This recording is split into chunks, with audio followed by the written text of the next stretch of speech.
ধর্মকে এরা পলিটিক্যাল পাওয়ার এক্সারসাইজের একটা টুল হিসেবে কাজে লাগায়। আর বর্তমান সরকারের কথা কি আর বলবো, এটা এখন সবাই জানে, এটা একটা আমরা মাহুরার সরকার। তখন যে আগ্রাসী সংগঠন থাকে তারা কিন্তু এই কাজগুলো করে। আপনি দেখবেন তারা লজিক দেখায় দুইটা, একটা হচ্ছে মাদক, আরেকটা হচ্ছে তাদের যে ওই যে আকীদাগত তফাৎ। বস্তুত এসবের কিছুই না। যদি কিনা এই মাদকের বিষয়টা থাকতো, এটা যেমন ইসলামে হারাম, মোড়ে মোড়ে দেখবেন সুদের দোকান হারাম। ওরা কি এখনো পর্যন্ত দেখছেন কোন ব্যাংক কিংবা এনজিওর উপরে হামলা করছে? করেনি। তার কারণ কি?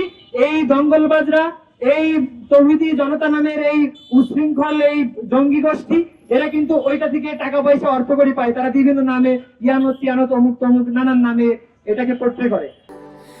স্যান্ডেলিনা সো, রূপচর্চায় আভিজাত্য।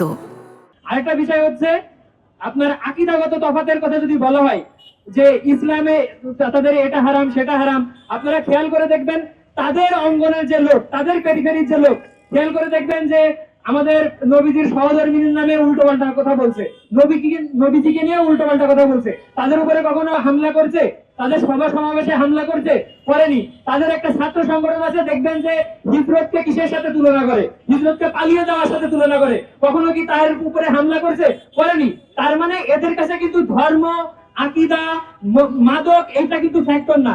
এদের কথা হচ্ছে ধর্মকে এরা পলিটিক্যাল পাওয়ার এক্সারসাইজের একটা টুল হিসেবে কাজে লাগায়, এবং আমাদের সাথে এই যে ধর্মীয় আবেগ নিয়ে এরা এইগুলো সিনেমিনি খেলে। আর বর্তমান সরকারের কথা কি আর বলবো, এটা এখন সবাই জানে, এটা একটা আমরা মাহুরার সরকার। এবং তারা মিলেমিশে এই যে মানুষের ভিন্ন মত দমন করবে, এবং তাদের যারা পোষ মানবে না, তাদেরকে যারা সিজদা দেবে না, তারা প্রতিহত করবে এইভাবেই। কিন্তু এই বাংলাদেশ আমাদের সবার।